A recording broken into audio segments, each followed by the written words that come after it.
Hey guys, so did you know that sailors often starved if they ran out of food on their ship?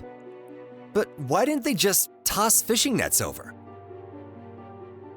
And aren't the oceans rich with various types of fish, shellfish, shrimp, and other animals? Well, you're gonna learn all of this and more in today's video. So be sure to hit that notification bell if you want to keep learning really interesting information. All right, let's begin.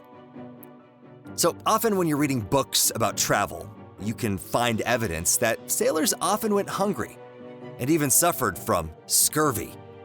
So logbooks on the ships of Columbus and Magellan during the Age of Discovery have some very strange notes.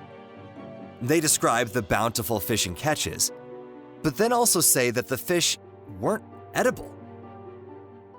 Antonio Pigafetta's journal says the ship's crew caught an unbelievable amount of fish, but the sailors had to toss them overboard.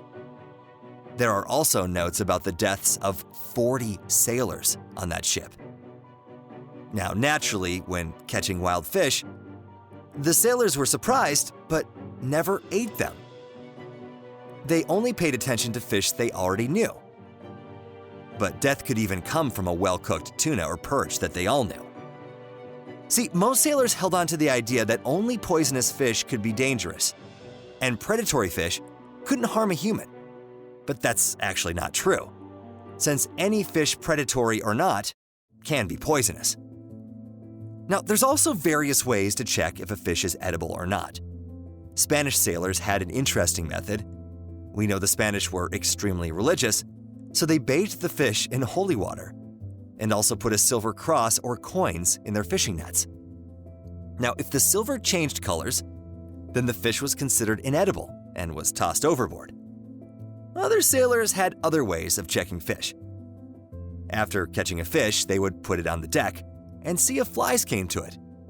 If insects came to the fish, it was considered good and edible. If the fish was left untouched, the whole catch was tossed over and considered bad. Now, in ancient China, back in the early 7th century BCE, imperial doctors described strange, sudden deaths after eating sea fish. We can confidently say that up until the 19th century, no one really knew the exact cause of death after eating fish. But in 1866, a Cuban doctor described a case of shellfish poisoning, which led to a human's death. Now, the cause of death was Sigutera poisoning, a disease typical for a human who's eaten an infected shellfish or fish. The tissues and muscles of these fish contain cigutoxin. This compound is a plankton. Now, interestingly, this toxin doesn't harm the fish that eat the plankton. But cigutoxin is stored in their bodies and then gets into humans. Now, we know that the larger a fish, the more toxin it can accumulate over its life, making it more dangerous when eaten. This toxin doesn't break down at high temperatures. So general symptoms include stomach pain that begins about an hour after eating the fish.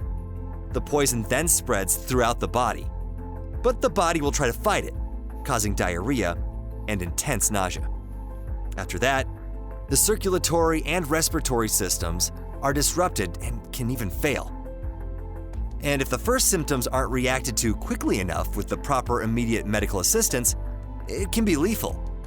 There's no medicine to treat this toxin. Doctors treat it like they do other poisonings. There is a known case of fish poisoning of American soldiers during World War II. Tests and expertise confirmed the death was from Sigutera. But you can still find this illness today.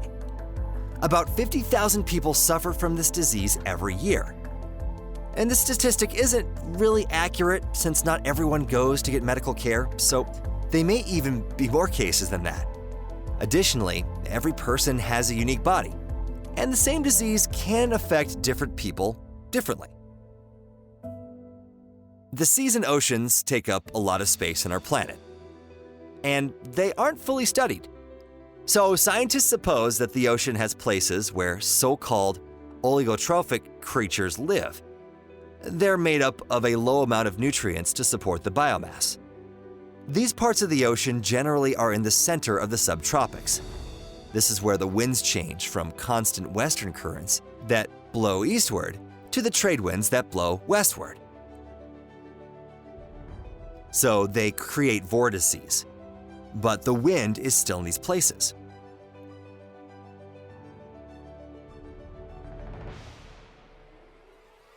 So we know that the trade routes in the Atlantic Ocean between North America and Africa are characterized by weak winds, making ships drift along slowly here. Sailors could drift for a long time and run out of food. Now, the lack of wind also affects people who are living on the water. Elements like nitrogen and phosphorus rise up from the deeps in the ocean. There aren't enough reserves since they aren't accessible in the upper waters. So traveling between the layers of illuminated water and the deeps is possible with cyclones and winter storms. Interestingly, a large burst of wind or complete stillness on a large area of the ocean can make the amount of nutrients very low. It suppresses the growth of phytoplankton, who are at the bottom of the food chain in the oceanic biosystems. Phytoplankton are capable of photosynthesis and thus provide most of the chemical energy for other creatures. A small amount of phytoplankton can be seen in ocean satellite images. Now, places with a low amount of nutrients look purple when compared to the dark blue ocean. These zones have a low concentration of chlorophyll, resulting in a small amount of phytoplankton. This all leads to the area having a lower amount of animals that eat phytoplankton. Therefore, the amount of other animals in the food chain also decreases. An image showing these dead zones was recently obtained. These parts of the ocean are formed due to atmospheric circulation that was here long before the Great Discoveries. The existence of these zones was found in history too. Because if we analyze Magellan's and other explorers' maps, we can see how their ships moved at those times. And you can see that most of the ships moved across the center of the Pacific subtropic cycle. That's where very weak winds are. So ships were trapped without wind and with inedible food. They were in a sort of sea desert. Well, that's all for today. Be sure to leave a like, comment, let me know what you learned today that you thought was interesting. And don't forget to share this video with your friends too. We'll see you next time.